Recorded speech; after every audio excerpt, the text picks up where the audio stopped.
Hey guys, this is Tauna, and today we have the Final Fantasy Commander decks revealed, which is pretty exciting news. I said yesterday about how there's going to be some huge announcements coming later this week and everything, and then immediately they've kind of just jumped straight into it. And I'm up here at 7 o'clock in the morning making this video for you guys. So there is 4 new Commander decks coming.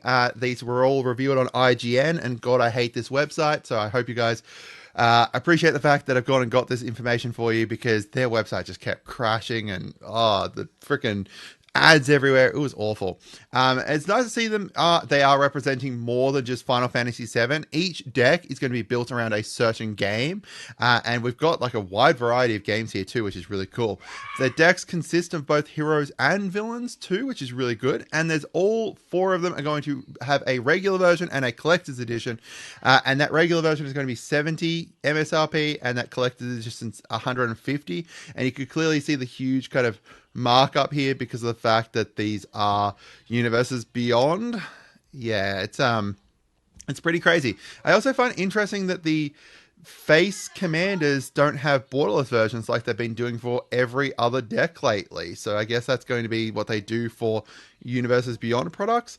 One of the cool things here is that down here they actually have represented which game they are from, which is going to be interesting, and I assume that's going to kind of carry into the main set as well. So when you are, a newer player and you look at them, you can actually see what game this character, well, a newer Final Fantasy player, you can actually see what game these characters are from, which is really cool. So before we do get into it though, make sure you guys subscribe. This video this announcement came out like 3 hours ago or something. I'm making a video as soon as I wake up for it. So I hope you guys, appreciate this is instant speed news. This is coming out as soon as possible for you guys to be able to check it out and stuff. And we're going to bring all of the information here. All right, first up we have Limit Break, which is a Naya deck, which is based around Cloud, the ex-soldier, and around Final Fantasy VII. So this one here is going to be equipment-focused Naya, and it's got some powers matters stuff too. Specifically, it's going to be based around you wanting to get your power above 7, so, raise your stats past 7.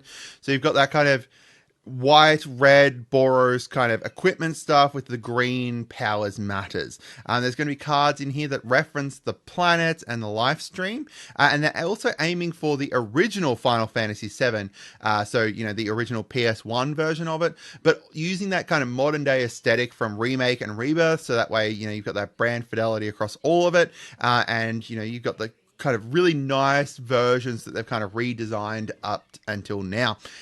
We've got here the Revival Trance based deck. So this is going to be around self-milling yourself, filling your graveyard, and then reviving your fallen heroes. So this is around Final Fantasy VI here with Terra, Herald of Hope.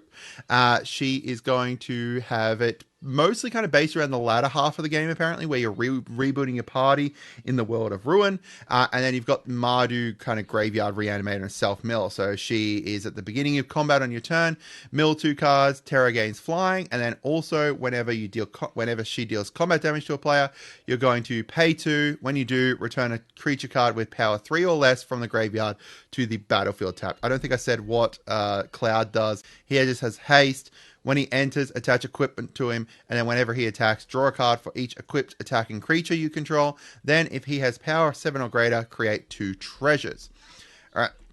Next up, we've got this one here, which is Counter Blitz. Add counters and then pass them around. So we've got Titus, Yuna's Guardian here as the commander. So this is Final Fantasy X. So it is Bant commanders, Bant counters. It's comes from the idea of the game's sphere grid leveling system, and it also plays into Blitzball a little bit as well, but that wasn't the aim.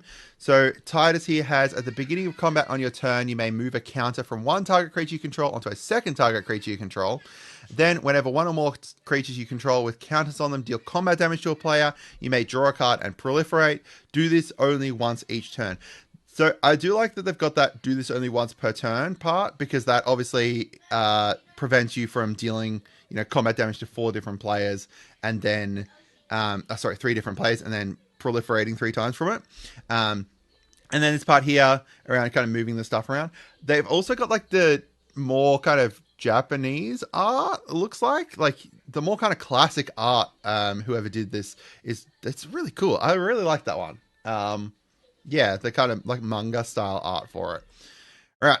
Then we've got Scions and Spellcraft. Be a master caster, card advantage, and control. So this is Y'shtola from Final Fantasy XIV. So it's a Spellslinger Esper-based deck around non-creature spells. And it represents kind of the spell casting and the ability usage within the game. And this was the one that they talked about specifically. They had more troubles kind of figuring out which commander they should use for it. It's also the only one with black in the like up in the command in the color. So yeah, they also all have white, which is cool. So this is obviously meant to represent that spell casting, and this is apparently meant to kind of be Y'shtola during the Shadowbringers arc. Obviously, you know, you've got a huge kind of, because Final Fantasy XIV is like the MMO from memory. There's a lot more kind of story around it. So you've got a lot more kind of area that you can pull from. So having, you know, a more specific arc kind of helps bring in where the decks kind of focus and everything. Again, you know, the part down here that just says what game they're from is really cool. And these are the 4 different collector's editions. Very, very bright. So obviously, because of the fact that this is going to be a full set as opposed to like the Doctor Who ones, they decided to obviously, well, very likely do the Commander editions, like the collector's editions, because they will have the collector boosters be focused around the actual set. So this way they don't need to make, like, you know, collector boosters and then commander collector boosters, essentially.